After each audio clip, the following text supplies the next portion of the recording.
A military airfield was struck in Russia. What else was targeted by Ukrainian forces? Обалдеть!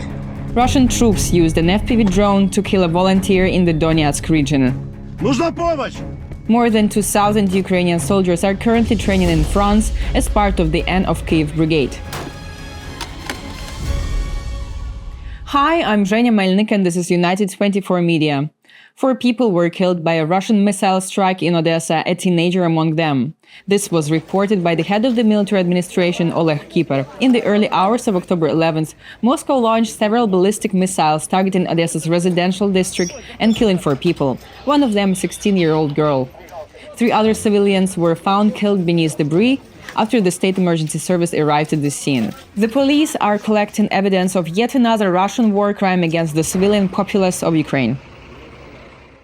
Ukraine's defense forces successfully targeted a drone storage facility near the village of Oktyabrsk in Russia's Krasnodar region, reported the General Staff of the Armed Forces. Local residents shared footage of a fire and explosions. Ой, какой огонь! Обалдеть! According to information available from the General Staff, nearly 400 Shahid attack drones were stored at the facility. Там такие салюты! Вон, я смотрю, что происходит! Что-то жесткое происходит. The destruction of this storage base significantly reduces the ability of Russian forces to terrorize Ukrainian civilians, added the General Staff. To follow the latest news from Ukraine, subscribe to our YouTube channel. Meanwhile, residents of Russia's Adygea region reported an attack on the Khanskaya military airfield. NASA reported detecting the fire on their monitoring system. Later, the General Staff of the Ukrainian Armed Forces confirmed the operation. According to the statement, an ammunition depot located on the territory of a military facility came under attack, where Su-24 and Su-27 aircraft are also known to be positioned. Information of the full extent of the damage is still being clarified. Russia loses 1 soldier for every 2.5 square meters of occupied Ukrainian territory, using cannon fodder tactics.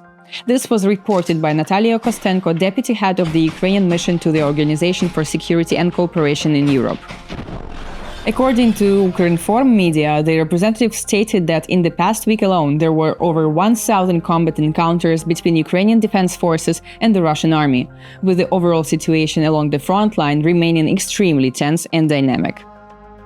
Average daily Russian losses in Ukraine reached a new monthly high during September 2024, reports the British Ministry of Defense. Statistics tallied in accordance with data from the Ukrainian General Staff of the Armed Forces show a record high number of combat losses, 1,271 Russian soldiers killed or wounded. This is compared to the previous high of 1,262 casualties recorded back in May 2024, with the ongoing Kursk and Kharkiv operations and increased intensity along the front line. The rate of around 1,000 losses a day is likely to continue until the end of the year, with over 648,000 casualties sustained by Russia so far. Russia has reportedly used chemical weapons 250 times in September alone. This was reported on October 8th by the General Staff of the Armed Forces on their Facebook page. According to them, the Chemical Corps registered an alarming number of illegal munitions filled with chemical warfare agents such as Soviet K-51 or RGVO grenades, often containing prohibited substances such as chloropicrin. Data collected by the Ukrainian High Command corroborates more than 4,000 episodes of this banned chemical agent being used by Russian forces. Chloropicrin made its debut as a warfare agent in the First World War, when Imperial Russia introduced it on the battlefields in 1916. The agent is a powerful, colorless, oily liquid with a pungent smell that causes lung irritation, nausea, and vomiting. In high doses, it proves lethal and was banned under 1993 Chemical Weapons Convention, an arms control treaty ratified by 150 countries, including Russia. Back in May, the CWC coalition expressed grave concern following reports published by the US citing credible evidence of Russian Federation using chemical agents in violation of this treaty. On October 8th, the UK Foreign Secretary published an official government response to the barbaric use of Russian chemical weapons in Ukraine, stating this tactic is inhumane and abhorrent. Among those sanctioned by the United Kingdom include the radiological, chemical, and biological defense troops alongside their commander and 2 scientific centers, reports Bloomberg. 27-year-old Ukrainian journalist Viktoriia Roshchyna has died in Russian captivity. This was confirmed by the spokesperson of the Coordination Headquarters for the Treatment of Prisoners of War, Petro Yatsenko. He underlined that for now there is no information about the circumstances of her death. A representative of the main intelligence directorate, Andriy Yusov, mentioned that Roshchyna was expected to be a part of the future prisoner exchange. Viktoriia Roshchyna died while transferring from Taganrog to Moscow. A letter sent to her father by the Russian Defense Ministry on October 10th stated that the journalist died on September 19th. Roshchyna went missing in the occupied Zaporizhia region in August 2023. Only 8 months later, in March 2024, did Russia confirm that she had been arrested. Previously, in March of 2022, she was also detained by the Russian Federal Security Bureau while working in occupied Berdyansk. On that occasion, she was held for 10 days but later released. Russian FPV drone operators killed a volunteer in the Donetsk region during a rescue mission, reports Suspilne Media. Tigran Halusyan was a 37-year-old volunteer from Kharkiv who was part of the Rose on Hand evac team, who specialized in rescuing civilians under Russian shelling, always in close proximity to the front line. Tigran Halusyan is survived by his daughter, the head of Rose on Hand stated. Russian troops executed 3 Ukrainian servicemen who were in captivity, reported the Azov Brigade. The atrocity was captured on video by a drone operator. According to the statement, the execution took place in New York in the Donetsk region. Later, fighters of the Azov Brigade, together with 49 separate assault battalion, captured one of the Russians who committed this war crime.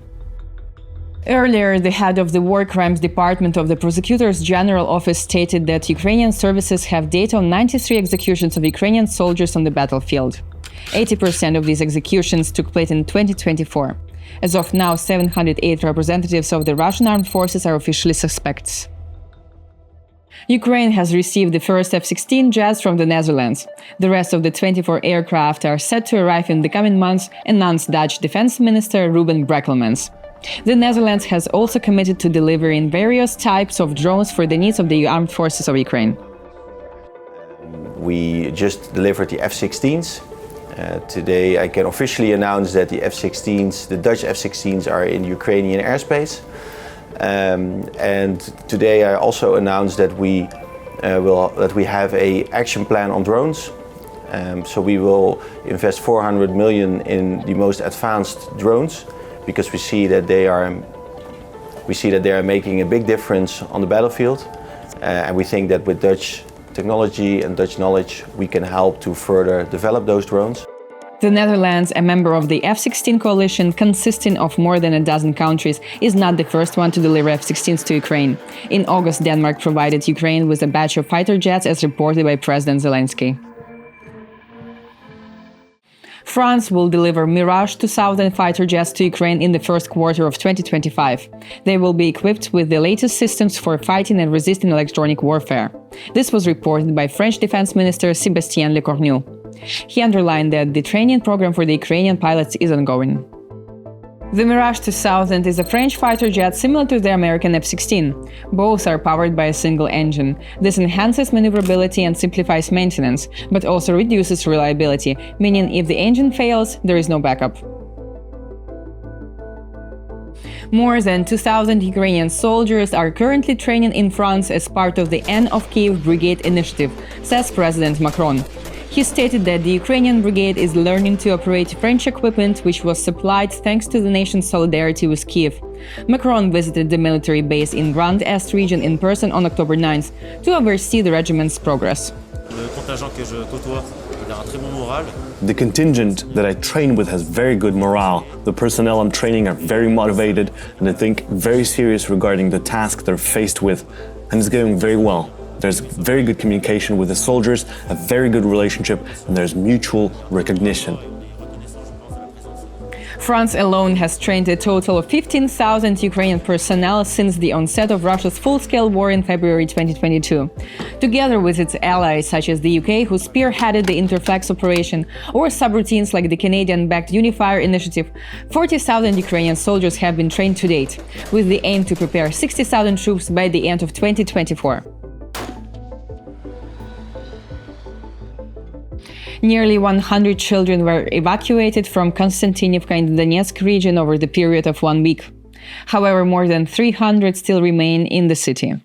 The settlement is under constant Russian shelling, and according to the head of the regional administration, news about civilians being killed or wounded is reported almost every day.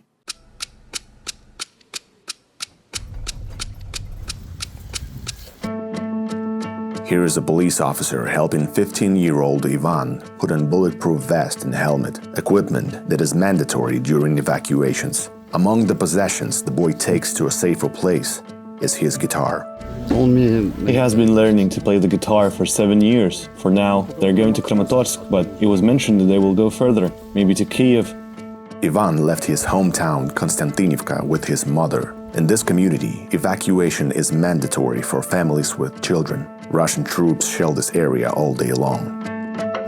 There were strong explosions today around 4 o'clock.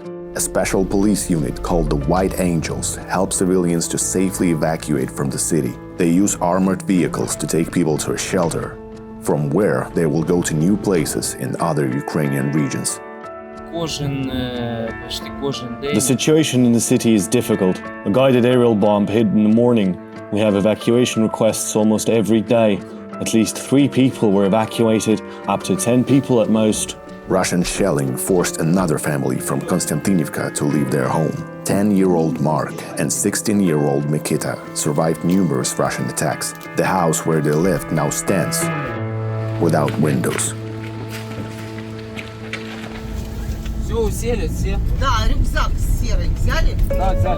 According to the head of the regional administration, nearly 2,000 residents evacuated from the city of Konstantinivka last month. However, there are still around 18,000 civilians continuing to live under Russian fire.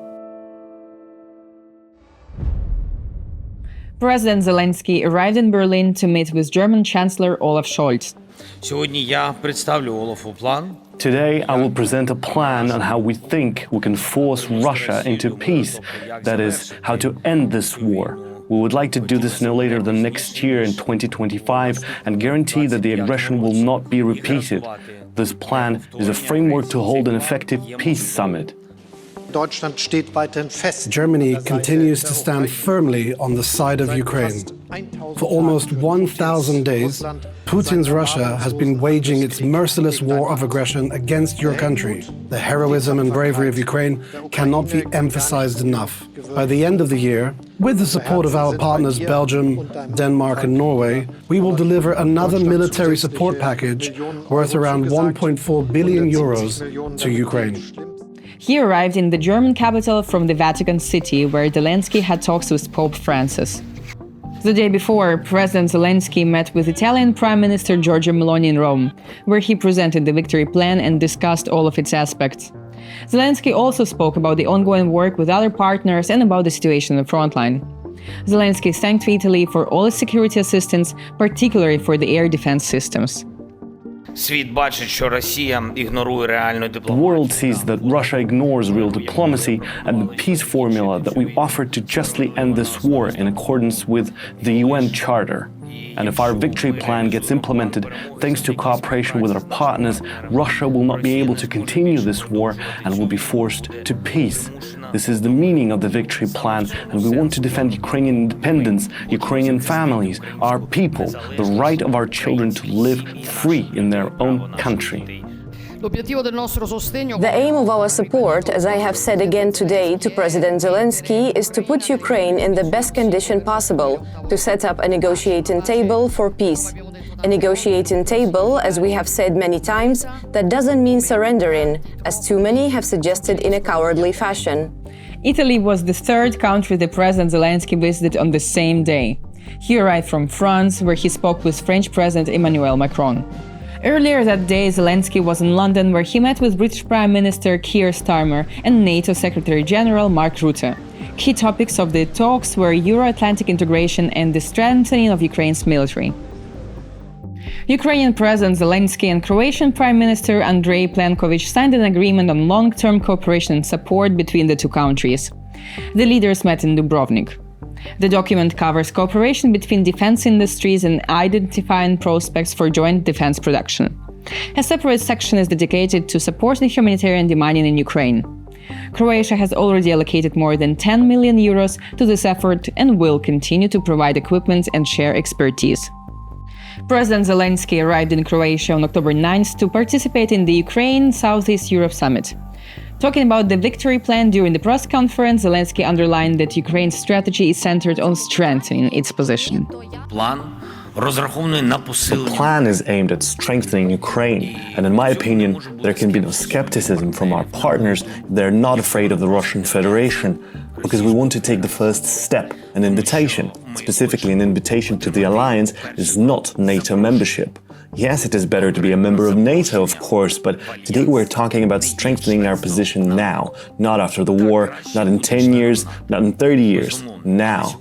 This strengthening is an opportunity to be strong in the political field during certain diplomatic movements. The Ukrainian Security Service demonstrated a combat operation of a new generation of Sea Baby drones.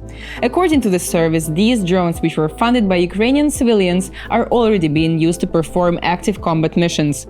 The released footage shows a marine drone with multiple rocket launcher attached, practicing on Russian positions on the Kinbur Spit. The Security Service's new Sea Baby drones are a multi-purpose platform. What does this mean? It means that this is not a classic suicide drone whose task is to find a target, hit it and explode. These are drones that perform missions and then return to the base. According to Dekhtarenko, using maritime drones, the Security Service of Ukraine also managed to hit 11 Russian warships, including missile carriers which fired at the territory of Ukraine. The fire continues to burn in Feodosia, where Ukrainian forces successfully targeted a major oil depot back on October 7th. Days later, the terminal remains ablaze, with additional footage surfacing on October 9th. The self-proclaimed government in Moscow announced an evacuation of the nearby region on October 8th, with more than 1,000 people being relocated. As of now, the wind has carried the fire to the remaining oil tanks and is getting stronger by the hour, complained the local residents. This is it for today. We are United 24 Media. Thank you for being with us and see you next week.